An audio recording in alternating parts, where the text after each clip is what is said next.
So today, I thought I would show you what it was like to sort of do a prep day. So a little bit longer amount of cooking time, but maybe you do this on a Sunday before the week and you get a lot of food that you can eat today, but you can also eat throughout the week.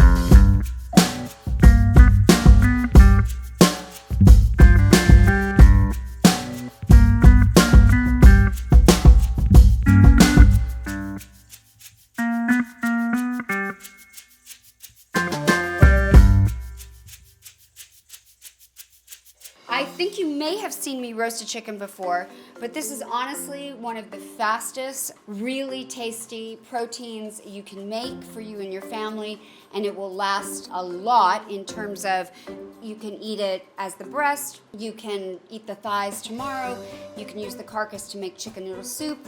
So there's a lot of legs you can get out of a chicken. And what I do with it, I know there's a lot of gourmet things to do, but the easiest, and it will taste terrific, I guarantee you, is just to salt and pepper the outside of a very dry skin.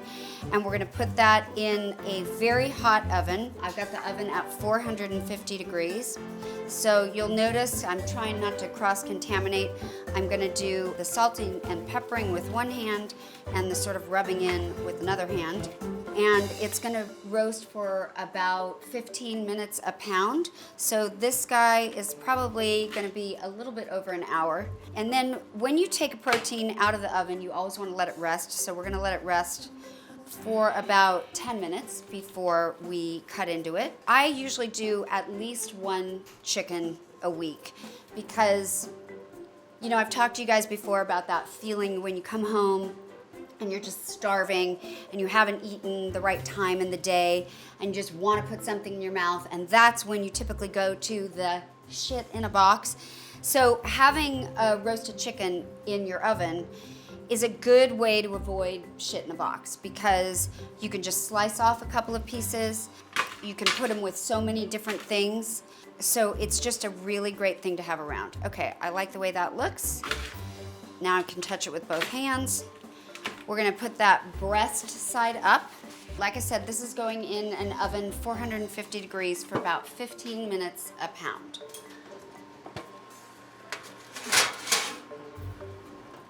Okay, I'm gonna press the timer for an hour. I'm gonna check the temperature at an hour. And you want your chicken to be about, you want it to get to 165, but if you pull it at 163 and you let it rest, it'll probably rise up. I also like to keep hard-boiled eggs in the refrigerator at all times because that is another way to keep yourself from eating shit in a box. I've told you before, eggs are the perfect food, so now I'm gonna show you how to hard-boil the perfect egg. I've got my pan here, and I've got my 12 eggs. With my chickens and my eggs, I do try to go cage-free, antibiotic, hormone-free, antibiotic-free. I think it's, you know, an area that's worth spending the little bit of extra money on if you can. I really do believe that a lot of the processed foods cost more than we think that they do, and we end up wasting money on things like sodas and stuff like that that are expensive, where you can be drinking water, which is much more healthy. So if you can do cage-free, you know, antibiotic-free eggs and chicken, that's the best way to go. So you've got your eggs in, you wanna fill them up with cold water, not hot water. So we're gonna fill the pan only till it covers the eggs by about an inch. Good workout for your arms too. Not really, but kind of. They do come out perfect. They come out easy to shell, and they are just that nice, perfect orange, yellow, and they don't have that gray around the hard center, which is sort of ugly to look at and not as fun to eat. So I've got my inch of water over the eggs. I'm gonna put that on, and I'm gonna bring the eggs up to a boil. And what you wanna do is you bring the water up to a boil. Then when you see the water boiling, you're gonna time it for a minute. You want it to boil for a minute, then you're gonna turn it off. completely off, and you're gonna let your eggs rest for 17 minutes. That's really important timing. If you let it go longer, then of course you start to get that gray around the yolk. But now, it's been what, like 3 minutes, and we already have 2 things going. So the next thing we're gonna do in our prep day is a little bit more labor intensive. We're gonna do lentils. Got a pan here that we're gonna cook them in. So for lentils, for flavor for the lentils, we're gonna do onion, garlic, celery, and carrots. And a lot of people, I think, are afraid of lentils. They are different than beans in that they are much quicker to cook. You don't have to do the overnight soaking. There's not any pre-prep. You don't have to think about it before. You can just think to yourself, oh, I think I want a healthy food with protein that isn't very expensive, that tastes good. I'm gonna make lentils, and you'll have them in the next half an hour. It's really not that big of a deal, but people don't think about cooking them. So I think lentils are one of the things I would tell new cooks to put into their program of their household meals, because it's not expensive, very high in protein and nutrients, and you can use it in a lot of different ways if you just have it in your refrigerator to reheat, to put in a number of different things. So what you want to do, I would, if I was making them for the week, I would probably make maybe 3 cups at a time, but for our purposes here, I'm just gonna make 1. Oh, you know what the hell, I'll make 2. Okay, I have a whole crew here to feed. Okay, so I'm pouring that in, that's 1, 2. And then with lentils, you wanna rinse them off, so I'm gonna rinse these.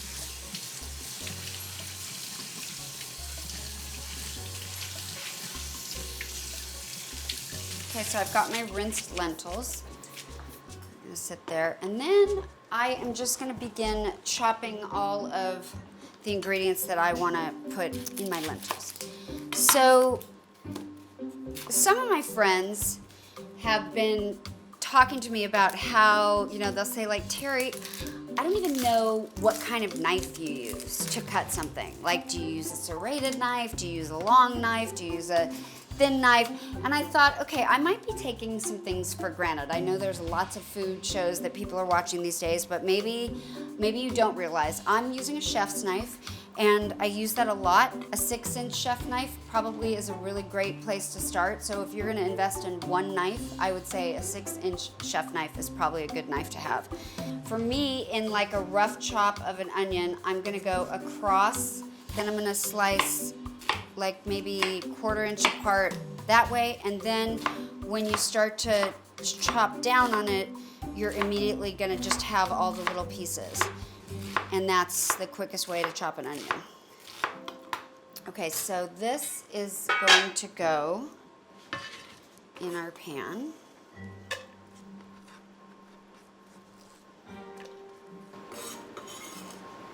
Okay, and I'm actually gonna start the onions on the stove now while I'm chopping the rest of the ingredients. I'm gonna put this on like kind of a medium heat, and I'm gonna put in there with the onions a little bit of olive oil, like maybe a tablespoon. I'm a big eyeballer, not too big of a measurer, unless I'm baking. Okay, so that is going. I was just thinking, I checked on my eggs. Remember, we're just bringing that to a boil, and then we're gonna turn it off. It's still not boiling, so I'm gonna chop the other half of this onion.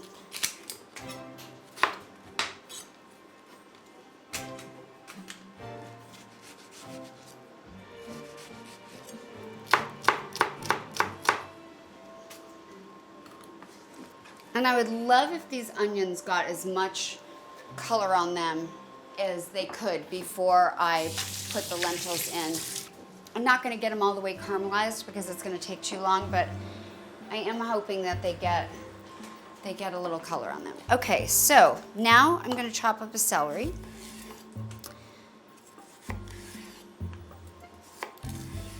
I'm just trying to get it in pretty symmetrical sizes. I don't want the pieces to be too big. I think another thing about lentils that people don't think about They actually are easier on a lot of people than beans. Like sometimes, well, we all know what the beans do, right? At least that's what they say. Never happens to me. But lentils, I think, are easier on the digestion. I think if I was gonna pick one or the other, I definitely would pick lentils. So I'm just gonna keep setting the celery aside because I don't wanna put anything else in there until those onions are sort of cooking. Let's see.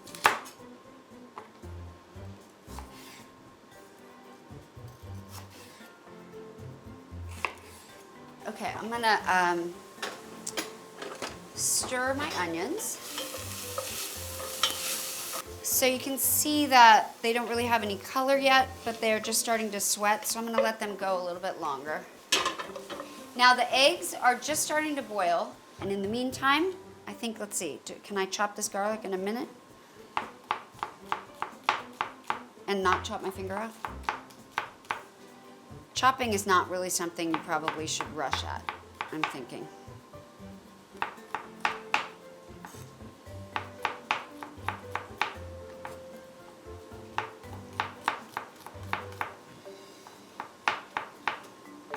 I think we're getting close to that minute on the eggs.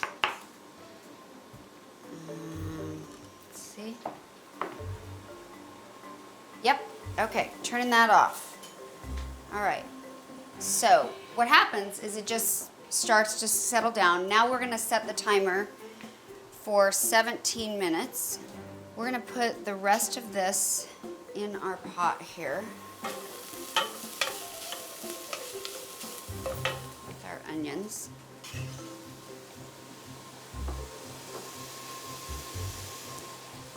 Now in our pot we've got carrots and celery and onions and garlic and a little bit of olive oil. I'm just going to play with some of these spices, which I like to do. I know that all of these things are good for you, so I'm going to just put in, I'm going to call it pinches, and maybe I'm just going to show you in my hand here so you can kind of see what I'm doing. Like that much. I'm going to say that's about quarter of a teaspoon? Quarter of a teaspoon. So that is thyme. That is ground up dried thyme. I was going to make some really bad joke about thyme, but I'm not going to do it. Okay, and then turmeric. You're probably hearing a lot these days about turmeric being good at anti-inflammatory. I don't know if that's true or not, but I like to believe it is, so I use turmeric, plus I like the way it tastes. I'm gonna do just the tiniest dash of cayenne pepper. And probably about the same amount of paprika as I did of the thyme, so like that much. And I think I'm going to ixnay on the cumin and the ginger.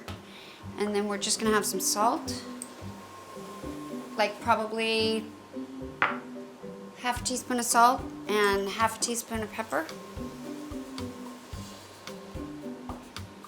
Stir that up. Okay, and now we're gonna add the lentils. And I said we did 2 cups of lentils, so I like to do 1.5 cups of liquid per cup of lentils, the same as my rice. So 3 cups of liquid to our 2 cups of lentils.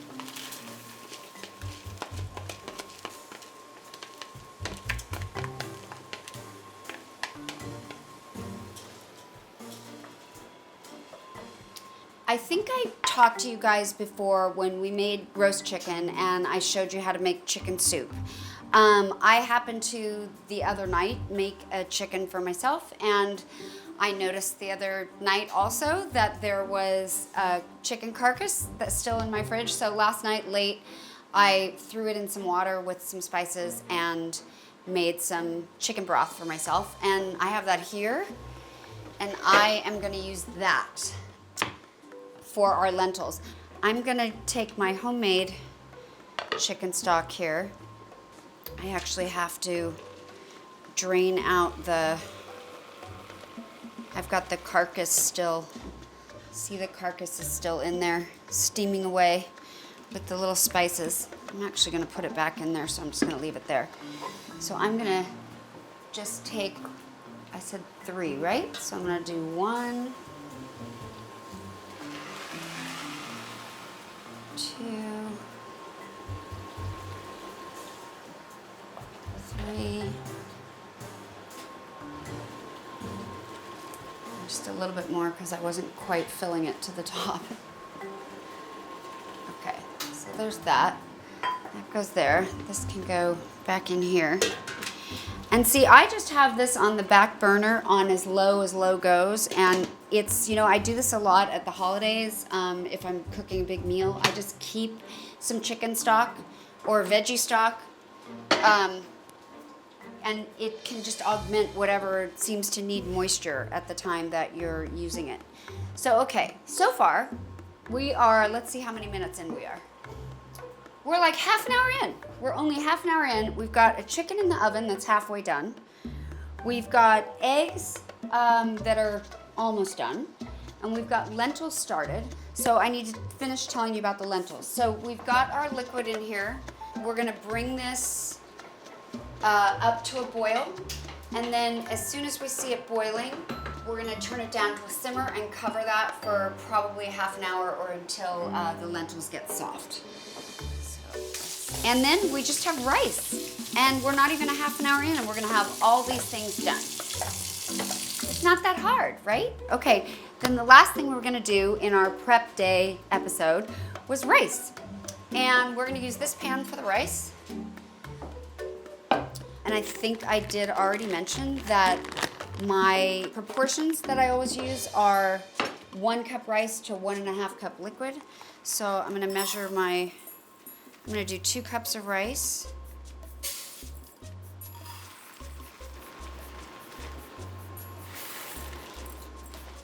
I'm gonna go back to my stock situation.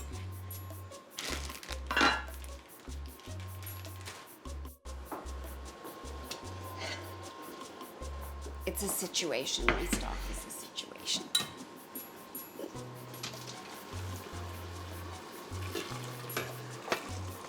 Well, that's what that was. Okay.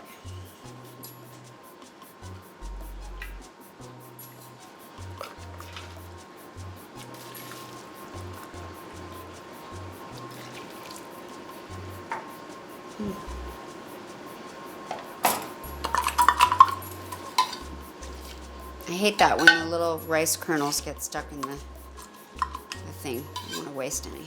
Okay. So that's done. Okay, so this is going back in. This is going over here.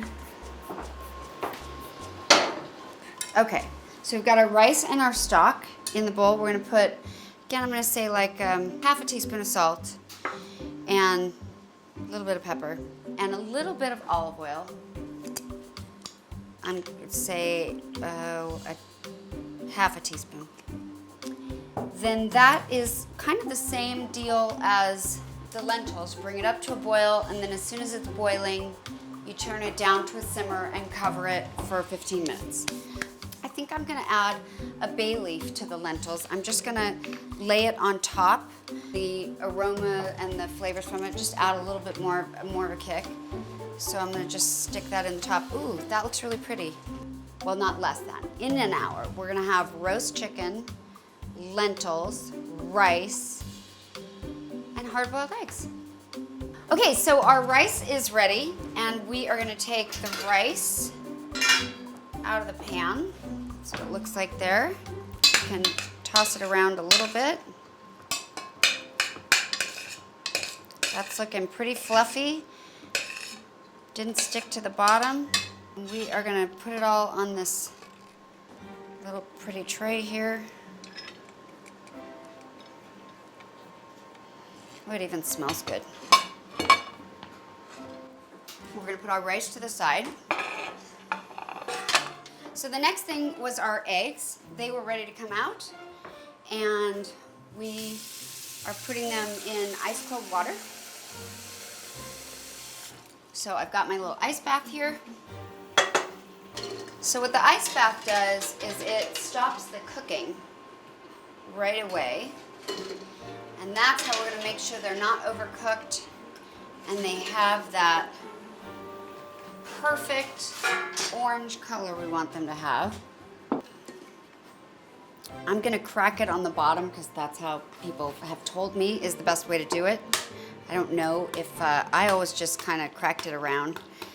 What I find is if you do make them this way and then you put them in the ice bath, I think whatever that is somehow makes them easy to peel. You can see how easy this is coming off.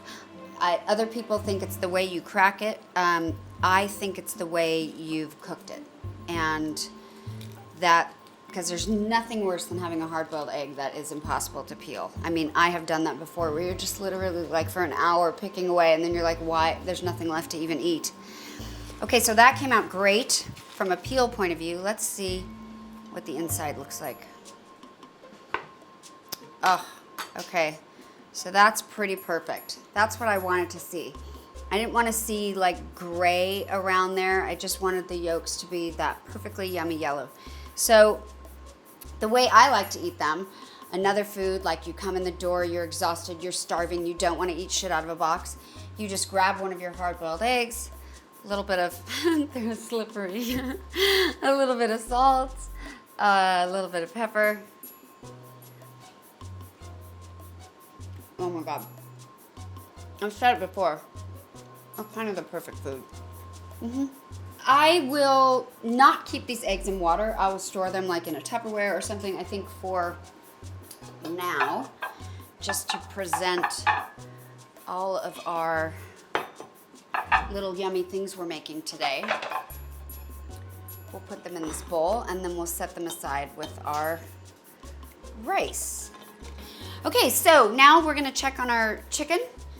I think it's done. Let's see. Oh.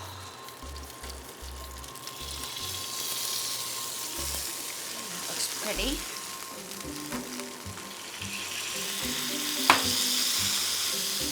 All right, so we have our eggs done and our rice done and our roasted chicken done, and now our lentils are done. So let's see what these beauties look like. That is a heavy pot. That smells good. Okay, I thought it would be good to just dish out all the protein on one plate. But like I said before, this is a lot of food. My idea here was that you're either having Thanksgiving with all your friends or you are using your Sunday to sort of prep your refrigerator to be able to have great things to eat. So there you have it, a Sunday prep, not much more than an hour of food for tonight and for a lot of the week.